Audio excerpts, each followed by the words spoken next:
lelo nalingi to solo la likambo oyo ya peau sèche o babengi peau ya ko kauka eza différent na oyo babengaka peau ezangi mai. Alors lelo so ozana peau ya ndenge wana nini esengeli na yo kosala pona o garder peau na yo en forme. Okoko sala ba produit nini eza pona ko nettoyer lungi eza pona ko nettoyer nzoto okoki ko sala ba produit ni. Alors lelo to beta lisolo ya peau sèche. À tout à l'heure, on en parle.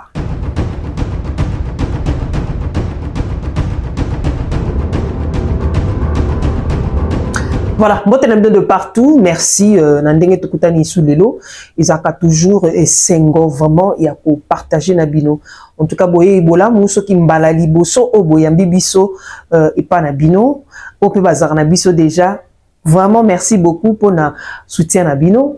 Awa tozana Coloris Club 84. Alors, nena baki tout au début na beta li solo ya peau sèche parce que ezana abonné moko alingaki na beta li solo wana ba produit nini mutu wana koki ko sala soki azana peau sèche. Ya wana nabi bozo place bovanda bo fongola matoyi malamu toyokana. OK, c'est très important. Ya koyeba ngo et ko permettre yo pe ozana ndaku ozwa moi idée par rapport à eloko ba bengaka peau sèche. Na bandi déjà peau sèche ya wana te peau déshydratée. Donc eza biloko ni balé. Ce qui balobi na peau déshydratée, donc elingi olobake peau oyo ezangi mai. Donc peau déshydratée cause à la peau grasse, peau normale, peau mixte, c'est normal eza peau déshydratée. Peau sèche elingi koloba peau oyo ekauka, ezalaka na huile te, ezalaka na manque ya ba sebum bien ba graisse otozaka nango na elongi. Ya wana ba bengaka peau sèche. Et puis très souvent ezalaka peau moko terne, donc peau moko éclat ezalakate, éclat ezalakate na peau wana, ezalaka peau moko yako lemba lemba, peau moko ezalaka flou, peau moko okoko sa no mbilinga mbilinga mais éclat ebimakate ya wana babengaka peau sèche. Peau sèche ezalaka teke na elongité, peau sèche pe ekozala na nzoto. Donc, koto ya mutu na ona elongi koza peau sèche, comme pe ekozala uniquement na nzoto. Okoko ozala peau grasse na elongi, mais na nzoto oza peau sèche. Ndenge okoko yeba ke oza na peau sèche, parce que wana peut-être ya wana ndi batu baye bakate différence na peau déshydratée. Peau déshydratée na lobaki ezaka manque ya mai, oza na mai te na nzoto. Mais juste peut-être soko bandi ko mela ou bien bandi ko bakisa ba produit o eza na mai pour nous nourrir pour au moins que pour non ezongi nango normal. Mais peau sèche ezalaka ozande na graisse te, graisse au moment na rabat musu bazana ba graisse bima bima onelo na peau sèche ezalaka te. Et puis peau na o ezalaka toujours terne, peau na o ezalaka toujours moins problème boyo kwei moi nini bodo ozalaka toujours ekauka kauka ba peau se ko telema lokwa ba ekai ya mabundu ba peau se ko telema lokwa ba ekai ya magorodo. Donc yango wana de peau sèche opa ko mafuta bo mafuta ko takate telemi ba peau se telemi et ça le lokwa ba ekai. Baikayo na obenga bato neto bazaka na ba géographie ya elanga bo mondenge salaka. Oui, yangwana peau sèche. Okopa ko la fin de tembo et telemi ba peau se telemi soko to che poudre mawa lisusu. Yangwana peau sèche. Peau se telemaka. Alors, okoyeba peau sèche yango ndenge ni. Premièrement, okobando yoka onanda ko loba rugueuse. Donc okoyoka ke ba posono wana etelemaka kakato pakoli mafuta. Donc soko pakoli ka mafuta yoko toko pakola lotion te faut pakola crème.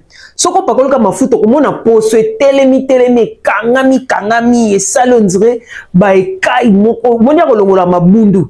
Donc poso telemi obongo. Mususu koma des quoi mais oh mona kapena ke peau sèche moyen kuto ko ça les até. Omona batona bongo bazaka so kwanza mingi mukusa batiraima banzi ko sala parce que oza peau sèche. Donc il y a wana nde ba symbole la kisaka peau sèche. Et puis très souvent eza soko soko ndeka obima douche wana mukusa oh ya teke yoka mukusa mais ozo yoka net biloko mezo chuba yo yangwana peau sèche. ozana baride, hein, baride salon elongeza parce que ozana manque ya mai. Yangwana baride na déshydratation, yangwana pe peau sèche. Donc au kotika douche ndengo bima boy, au bandi ko yo kanet bazo pince yo na nzoto na elongi mikusa moko fo kwanzaka kaka yangwana peau sèche. Et cause na elongi comme e cause la na nzoto. Donc yo mtoza na peau sèche. Et loko nyo koko salela na routine na yo. Pour na rendre pour na yo en forme, ok? Voilà. Souvent, peau sèche, ezaka peau mingo ezaka sensible, peau moko ezaka, hein? Bien te karaté douce, ezaka douce mais douce moko a bien te. Ezaka peau moko compliqué. Alors, pona o edango, il faut o battre lango de façon que e kauka lisusu te. Donc, ozanga pe mai na nzoto te. Donc, c'est-à-dire, ozala, obate lango contre la déshydratation, obate lango pe contre sécheresse. Donc, ce n'est pas bien oluka. Moi, mayana mouke ozanga wana ekauka nyonso.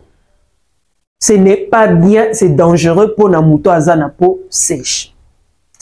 Alors, eloko liboso ya kosala. Au ça nous besoin comme tout le monde, c'est pas interdit au ça besoin comme tout le monde, mais il faut que yo so ko ça la besoin, il faut utiliser ba produit net na longi. Luka ba produit o eza doux. Luka ba produit o eza net ba baume. Bomo net bio net ba vaseline wana. Ya wana ba bengaka baume. Bio net ba beurre, bio net ba crème, bio ka bongonde yo okoki ko salela po na soin. Par contre, on a un nettoyant na yo. Ba nettoyant na faut ezala soit huile ou bien lait démaquillant. Ou bien baume démaquillant. Kokendo luka soute que ono ba mousse démaquillant. Bo monique bimisa ka mousse wane zaka pona ba peau grasse et les autres types de peau. Yo faut luka baume. Pona o démaquiller longina, faut ozala na baume. Pona o exemple c'est baume non l'axabino. L'axabino pas ba huile pe démaquillante. Il y a Evolider mazanango baume yango pour démaquiller le visage soko za na peau sèche donc car ozonga pona olongo la maquillage na salé la baume oyo ou bien le démaquillant ou bien huile démaquillant.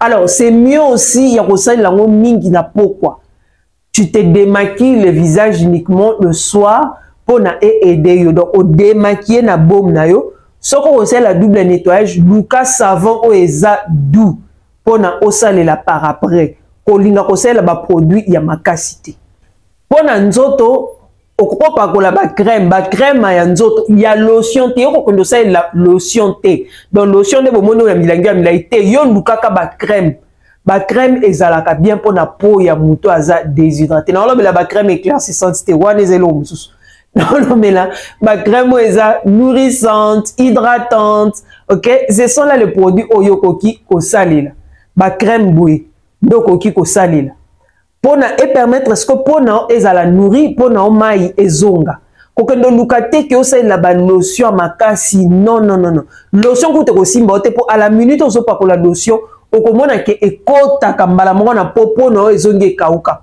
Par contre soko pa ko li crème okomona ngo evanda kalikolo nzoto pona eza net ko briller c'est mieux. Soko sale lotion na ekodinda mais soko sale li crème na ekovanda na peau na yo ndenge mo peau na bana bon avant ekoma ba eczéma wana ekoma sous excessif peau ekomi na difficulté sous makasi alors pona ko boyango mieux vaut osala ba produit okosala la beurre de karité okosala la beurre de cacao ce genre de produit ekoza bien pona peau na yo donc ozoluka crème ozoluka ba éléments eza na nutrition na kati nourrissant, hydratant, ce sont là les produits qui conseillent la peau pour hydrater peau. Et pour nettoyer, si vous avez déjà, gel douche, savon, il faut que vous ayez doux. Vous avez la gel douche exfoliant. Et en plus, on conseille la gommage pour gommer les corps parce que vous avez la peau morte en été, les makamakasi. Si vous avez la peau sèche, alors on conseille là, ba gommage na yo mais gommage non faut oluka ba grain o eza fin okendo luka te ke gommage éviter kutu ba gommage exfoliant parce que yo ozana eloka ko exfolier te éviter ngo luka gommage eza na ba grain mais eza ba grain na mitié ok? Muso ezaka na base ya miliki, muso eza na base ya argan, muso koza na base ya cacao, ya beurre de karité. Biloko na bongo nde okokosela gommage 1 ou 2 fois la semaine comme tout le monde. Il n'y a pas de problème. Pour éco-exfolier, pour éco-longolo, pour montagne, ce qu'on facilite régénération et pour naïo. Au comment on a pour naïo, ça bien. Après gommage naïo, et là on y a conseil, il faut saler là, huile. Alors on a proposé le lot différentes huiles au ezaka adaptées na pour naïo. Pour exemple, huile n'y a sauté des adaptés. Parce que yo pour non, il faut nourrir pour.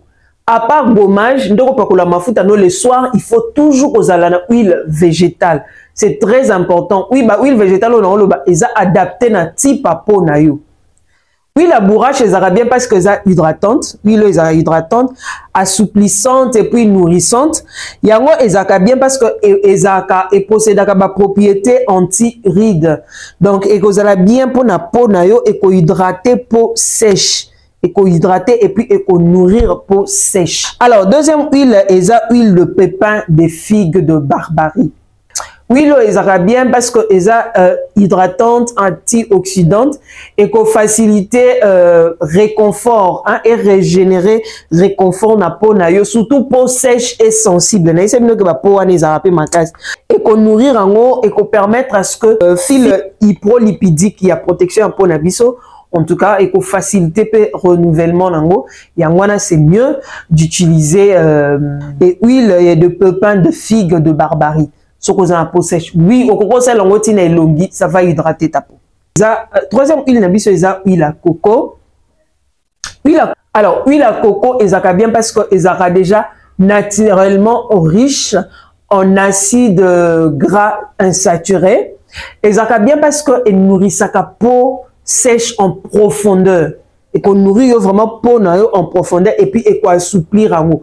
Un roseau salé là peau un roseau la huile à coco. Donc ce qu'on dit que l'onglet zaka sèche en tout cas au cocu au zoango au salé au comment que et qu'on réagir mieux pour nous et qu'on zala bien. So pe na nzoto zaka peau sèche bongo so que ozo pakola huile na yo et qu'on permettre à ce que peau yo moko au senti que peau na yo eza en forme. Pour yango vraiment et pénétrer vraiment pénétrer tinakati surtout soza peau sèche ezaka bien meilleure huile pour na batouane. Le beurre de cacao ezaka cicatrisant, régénérant, hydratant, nourrissant. D'ailleurs, ça peut remplacer même ta crème du corps pour na peau sèche. Donc au coquille juste au bando pakola beurre de cacao na wana na nzoto sokoza na nzoto o ezaka ya kokauka. Donc juste ta crème plutôt beurre ya cacao na yo et que ça là que et remplacer crème aux on a besoin aussi de la crème thé pour les corps. Ce qu'on sait en tout cas on peut sentir que peau est en forme, on peut sentir même tiraillement au bando qu'on sauter et que zongi ça on zoto bien.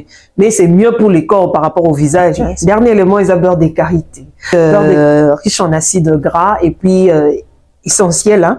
Et puis en vitamines aussi vraiment et apporte à nutrition, hydratation, apaisement na peau na yo ce qu'on a possèche en tout cas et ça bien pour nos soins hydratants. Imagine toi chaque soir ce qu'on sokoli au sokoli zotono bien aux huiles au petit beurre de karité na on nzoto. Alors beurre de karité au songo sel en bien il faut qu'on yandulaka au yanduli beurre de karité ko lingate que ezala na endure ndego zalaka.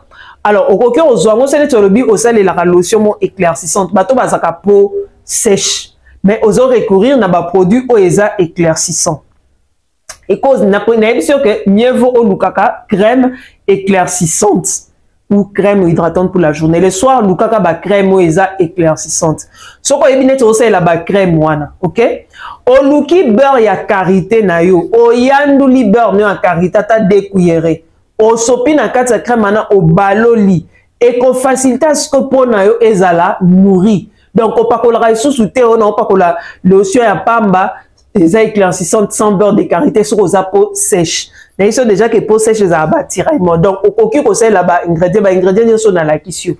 Comme beurre ya cacao au coquille ko yandulango au mélangeant on a crème non les éclaircissantes au sale la le soir. C'est pas bien d'utiliser les produits végétaux pendant la journée. C'est mieux à ça les langues na pourquoi. donc okoko sel on peut pona bana évita ka kozo ozui beurre de karité ya mbuma bongo otiena mafuta bongo te yandula kango zala na système o yandula alochango na kata mafuta na okomona ke okozala na pomoko lisse pomoko propre pomoko confortable atoza peau sèche c'est mieux ya yandula otiena kati.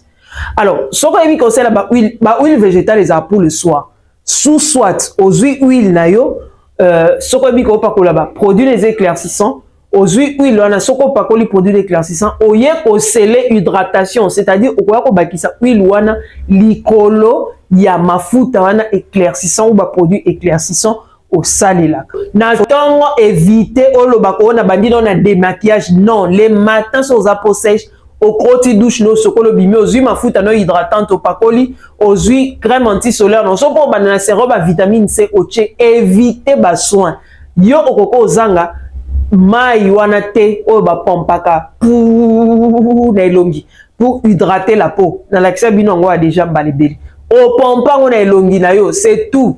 On a besoin il y a ba makambo belé te au soin boye soin pangala pakolo pikili non tu n'as pas besoin de ça parce que on a déjà fragile. Ok, voilà. Alors n'oubliez pas de vous abonner, de partager et de liker. Les peaux sèches, bon, on tourne en aïe sur promete bandeko. Ok, bah et bazana ba peau sèche ya longi ou bien nzoto. Na expliquer bino ndegeni okoki ko sale les puis traitement ni okoki ko par rapport à ba soin.